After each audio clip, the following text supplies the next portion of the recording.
नमस्कार। आपदा जोखिम न्यूनीकरण की श्रृंखला में आप सभी का स्वागत है। मैं हूं व्यास जी। गर्मियां आ गई हैं और आज हम लोग गर्मियों में होने वाली जो आपदा है, गर्म हवाएं हैं या लू है, उससे बचने के बारे में चर्चा करेंगे। लेकिन इसके पहले चर्चा ये करेंगे कि आखिर क्या वजह है कि चाहे सर्दी हो या गर्मी हो, दुनिया के पैमाने पर वे जब भी होती हैं कहर ढाने वाली होती हैं। इसको हम आपदा प्रबंधन की भाषा में एक्सट्रीम वेदर कंडीशंस कहते हैं। तो ये एक्सट्रीम वेदर कंडीशंस की स्थिति न केवल हमारे अपने देश में, हम यूरोप में देखते हैं कि यूरोप में जब सर्दियां पड़ रही हैं तो भयानक ढंग से पड़ रही हैं, और यूरोप जैसे देशों में जहाँ कभी लू नहीं सुना जाता था, गर्म हवाओं का प्रकोप नहीं सुना जाता था, वहाँ पर भीषण गर्मी पड़ती है, लू और गर्म हवाएं चलती हैं, जिसकी वजह से जनजीवन अस्त व्यस्त हो जाता है, लोग बीमार पड़ते हैं, लोगों की मृत्यु भी होती है। कैलिफोर्निया के जंगलों में इसी समय आग लगने की भीषण घटनाएं होती हैं, और ऐसा देखा गया है कि शहर के शहर उस आग लगने वाली घटनाओं में तबाह हो जाते हैं। मित्रों, ये सब कुछ इस कारण से भी हो रहा है क्योंकि हमारे धरती का जो तापमान है वो बढ़ रहा है। दूसरे शब्दों में कहा जाए तो ग्लोबल वार्मिंग की घटना हो रही है, और इसके लिए पूरा विश्व समुदाय चिंतित है। विश्व समुदाय इस वजह से चिंतित है कि चूंकि विकास की यात्रा में मनुष्य को कार्बन चाहिए, मनुष्य को फॉसिल फ्यूल चाहिए, और उस विकास यात्रा के कारण अगर फॉसिल फ्यूल हम जलाते हैं तो उससे कार्बन का उत्सर्जन होता है, और उस कार्बन के उत्सर्जन के वजह से धरती के तापमान में वृद्धि होती है। संभावना तो यहाँ तक बताई जा रही है कि ग्लेशियर्स जब पिघलेंगे, या कुछ ग्लेशियर्स ने पिघलना शुरू कर दिया है, तो समुद्र का जो तल है वो बढ़ेगा, और बहुत सारे जो नीचे समुद्र के किनारे नीचे बसने वाले जो शहर हैं वे डूब जाएंगे। पानी का भी संकट बहुत सारे इलाकों में हो सकेगा, और जंगलों में आग लगेगी चूँकि धरती गर्म हो रही है। और मनुष्य को परेशानी होगी क्योंकि जब शहर और गांव उतनी गर्मी का अनुभव करेंगे जितना हमारे शरीर के लिए बहुत ज़्यादा माना जाता है, तो हमें निश्चित तौर से तकलीफ होगी। इसलिए इस जलवायु परिवर्तन को रोकने के लिए विश्व ने जो कमर कसी है, जो कॉप हुआ था पेरिस में, जिसको हम कहते हैं कॉन्फ्रेंस ऑफ पार्टीज, उसमें तय हुआ था कि प्री इंडस्ट्रियल लेवल से हमारी धरती का जो तापमान है उसे 2050 यानी 2050 तक हम मात्र 1.5 डिग्री सेल्सियस तक ही सीमित रखेंगे, उससे ज़्यादा बढ़ने नहीं देंगे। लेकिन अगर ये तापमान बढ़ा तो कल्पना करें कि दुनिया के विभिन्न देश किस प्रकार से तबाही का आलम झेलेंगे। कार्बन उत्सर्जन के साथ साथ एक कारण यह भी है कि जो धरती का श्रृंगार कहे जाने वाले जो वृक्ष हैं, जो वन हैं, विकास के कारण उनकी अंधाधुंध कटाई भी हो रही है, और उस तरीके से वो रिप्लेस नहीं किए जा रहे हैं, जिसके वजह से धरती पूरी तरह से, जो ऊपर से सूरज की किरणें आती हैं और ये जो नीचे से कार्बन उत्सर्जन होता है, उसकी वजह से गर्म होती चली जा रही है। तो यूँ कहा जाए कि दीर्घकालीन उपाय तो यह है कि कार्बन उत्सर्जन को कम किया जाए और पेड़ बड़े पैमाने पर लगाए जाएं। परंतु ये दीर्घकालीन उपाय हम लोग देख रहे हैं कि दुनिया के बहुत सारे देशों को रास नहीं आता। खास करके अमेरिका के राष्ट्रपति जो पूर्व राष्ट्रपति ट्रंप ने तो कहा कि हमारे देश में क्लाइमेट चेंज यानी जलवायु परिवर्तन जैसी कोई समस्या है ही नहीं।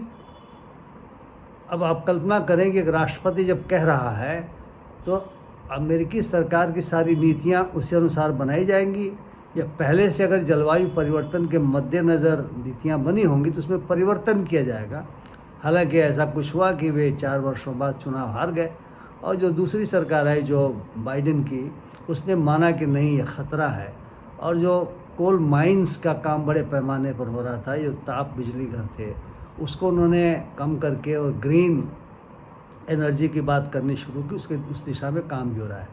हमारे देश में भी हम लोगों ने, हालांकि हम विकास की उस स्थिति में हैं कि हम पूरी तरह से कार्बन के उत्सर्जन को ख़त्म नहीं कर सकते, बावजूद इसके सेंट्रल गवर्नमेंट ने, केंद्रीय सरकार ने ये कोशिशें जारी रखी हैं कि जिन कारणों से जिन स्रोतों से कार्बन का उत्सर्जन ज़्यादा होता है उन स्रोतों पर अंकुश लगाया जाए।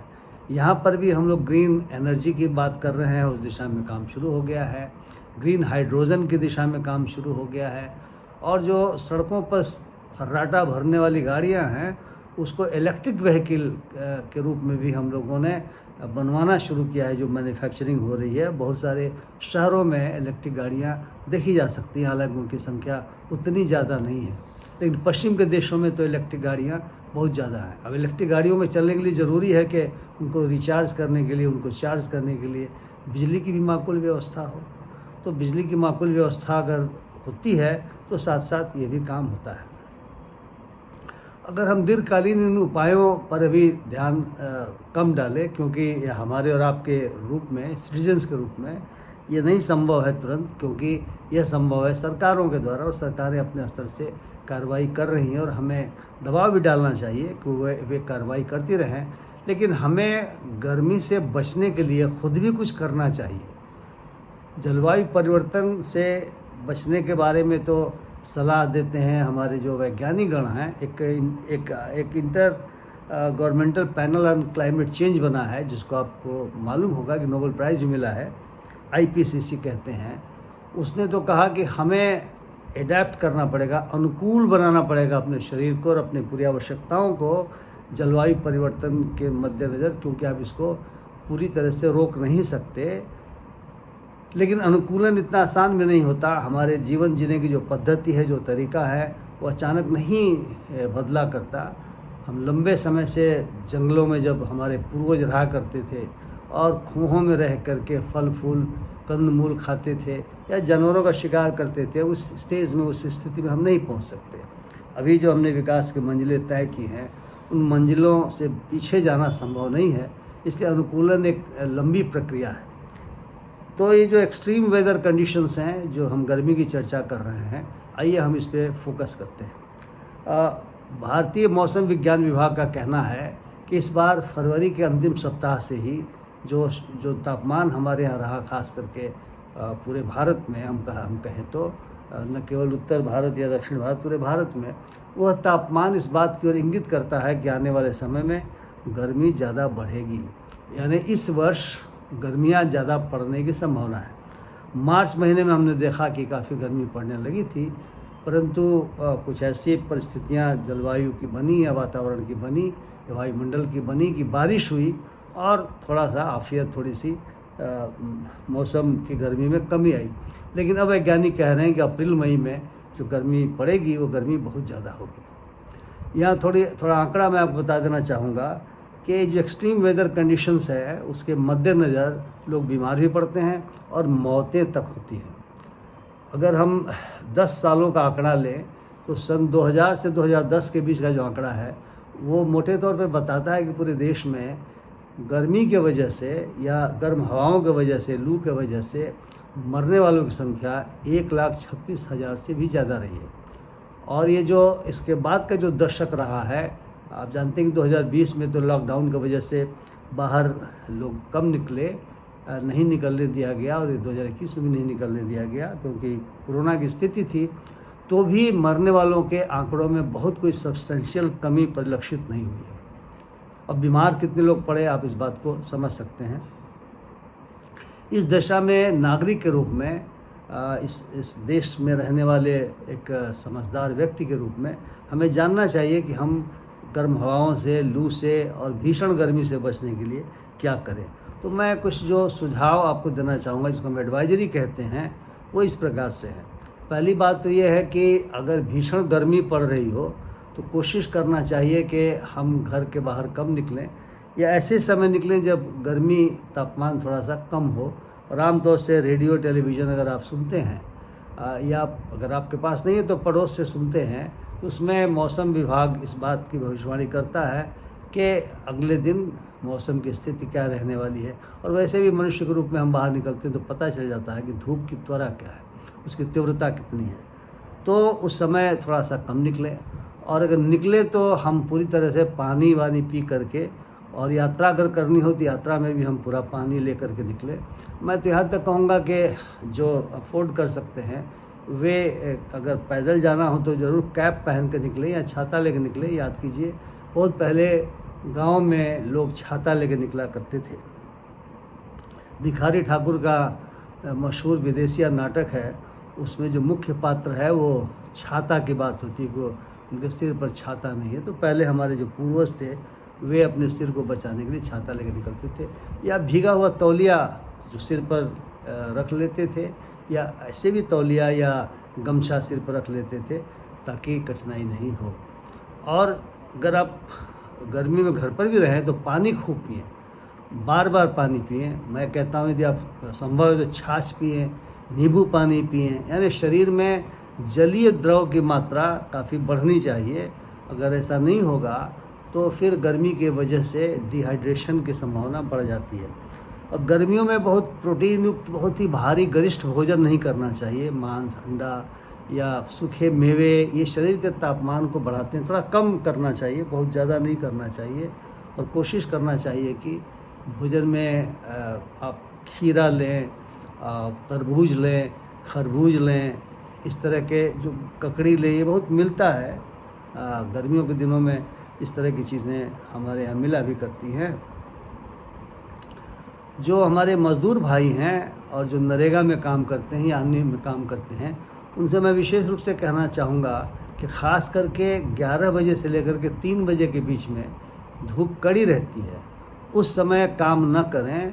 उसके पहले सुबह थोड़ा सा, आजकल सूरज जल्दी उगते हैं गर्मियों में, इसलिए वे सुबह काम करना शुरू करते हैं। मुँह अंधेरे भी काम करना शुरू कर सकते हैं।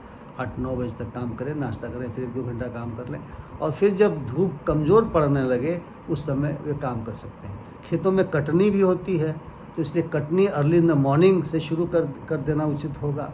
और जब सूरज थोड़ा सा ऊपर चढ़ने लगे तो उसे बंद कर देने की आवश्यकता होगी। जो लोग जानवर रखते हैं, चाहे वे पशुपालक हैं चाहे पेट रखते हैं, वे जानवरों को भी भरपूर मात्रा में पानी पीने के लिए दें और उन्हें छाए में रखें। क्योंकि जैसे आपको, मनुष्य को, हमको, आपको तकलीफ़ होती है गर्मी से, जानवरों को भी यह तकलीफ़ होती है। और अगर लगे कि तबीयत ठीक नहीं है, लगे कि गर्मी लग गई है, तो आप निश्चित तौर से आराम करें। और अगर ज़्यादा दिक्कत होती है तो अस्पताल ज़रूर जाएं, डॉक्टरों की सलाह ज़रूर लें। इस अवधि में राज्य सरकारें भी इंतज़ाम करती हैं अस्पतालों में।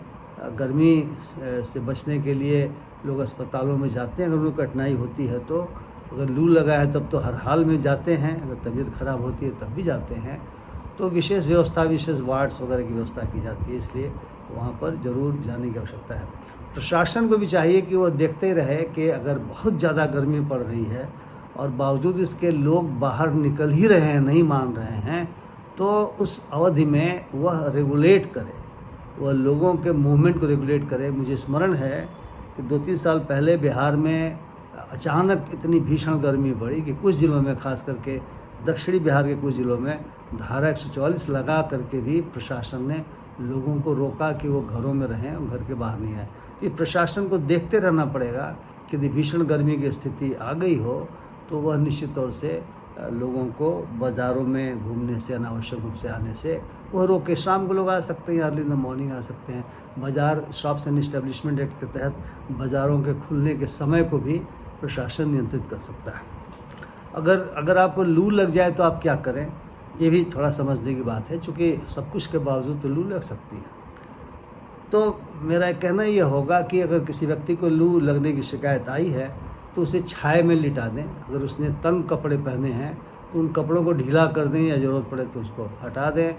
और उस व्यक्ति को आप छाए में डाल ही रहे हैं तो हवा इत्यादि करें।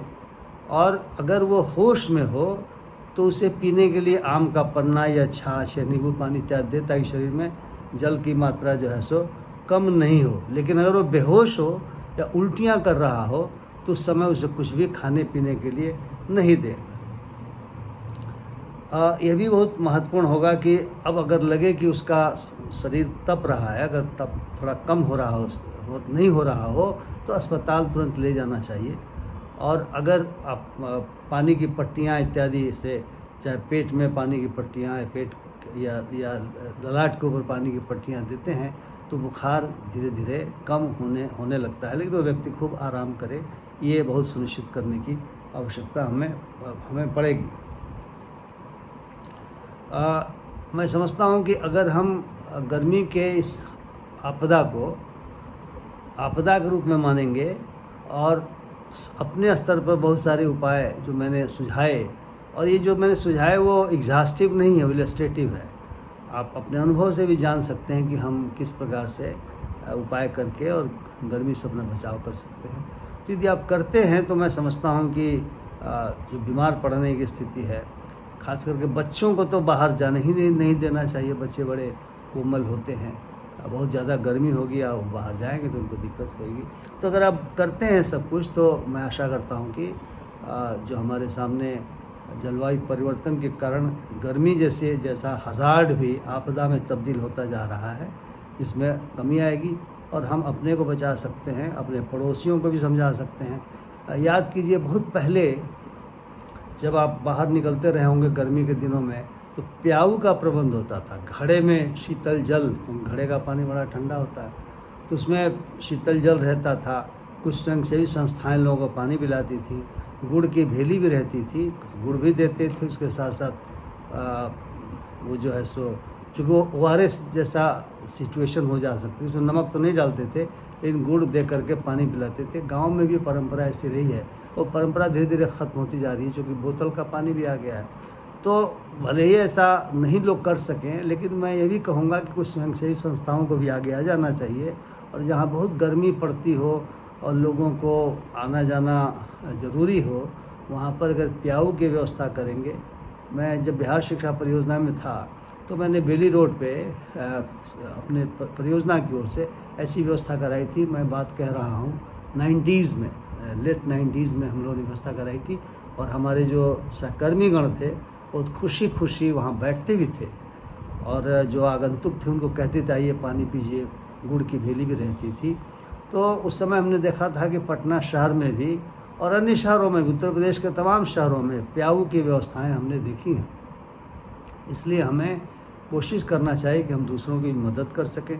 यदि कोई व्यक्ति सड़क पर चलते हुए गर्मी की वजह से बेहोश हो जाते हैं, उन्हें तुरंत हमें वहाँ से हटा करके और छाए में रखना चाहिए। और अगर लगे कि इनको उससे बहुत फ़ायदा नहीं हो रहा है, तो तुरंत अस्पताल, जो नज़दीकी अस्पताल है, पहुँचाना चाहिए। ये नागरिकों का धर्म भी होता है। तो मैं आशा करता हूँ मित्रों कि हम सभी अगर कुछ उपायों का पालन करेंगे, तो हम गर्मी की विभीषिका, गर्मी का हैज़ार्ड जो आपदा के रूप में तब्दील होता चला गया है कई वर्षों से, और जो मैंने मौत तक के आंकड़े आपको बताए, जो स्थितियाँ आई हैं, उन स्थितियों को हम काफ़ी हद तक कम कर सकते हैं। इसी को हम आपदा के जोखिम को समझना और जोखिम को समझ करके उसको कम करने का प्रयास करना भी कहते हैं। अगर हम आपदा के रूप में गर्मी को देखते हैं, तो हम उसके जोखिम को भी समझते हैं, और जो बचाव के कई हमने डूज एंड डोंट्स के रूप में आपको बताए कि हम करते हैं, तो हम उससे बचेंगे। आपने हमारी बात ध्यान से सुना। मैं आप सभी लोगों को धन्यवाद देते हुए एक आग्रह करूंगा कि अब तक जिन लोगों ने मेरे इस चैनल को सब्सक्राइब नहीं किया है, वे कृपया मेरे चैनल को सब्सक्राइब ज़रूर करें और देखें ज़रूर, क्योंकि जो जनोपयोगी बातें मैं बताता हूँ उन्हें देखेंगे तो आपको फ़ायदा होगा। और अगर आपकी कोई टिप्पणी या प्रतिक्रिया हो, तो आप चैनल में ही उसे कमेंट बॉक्स में जाके ज़रूर अंकित करेंगे। उससे हमें भी सीखने को मिलेगा और दूसरे लोगों को भी सीखने को मिलेगा। बहुत बहुत धन्यवाद।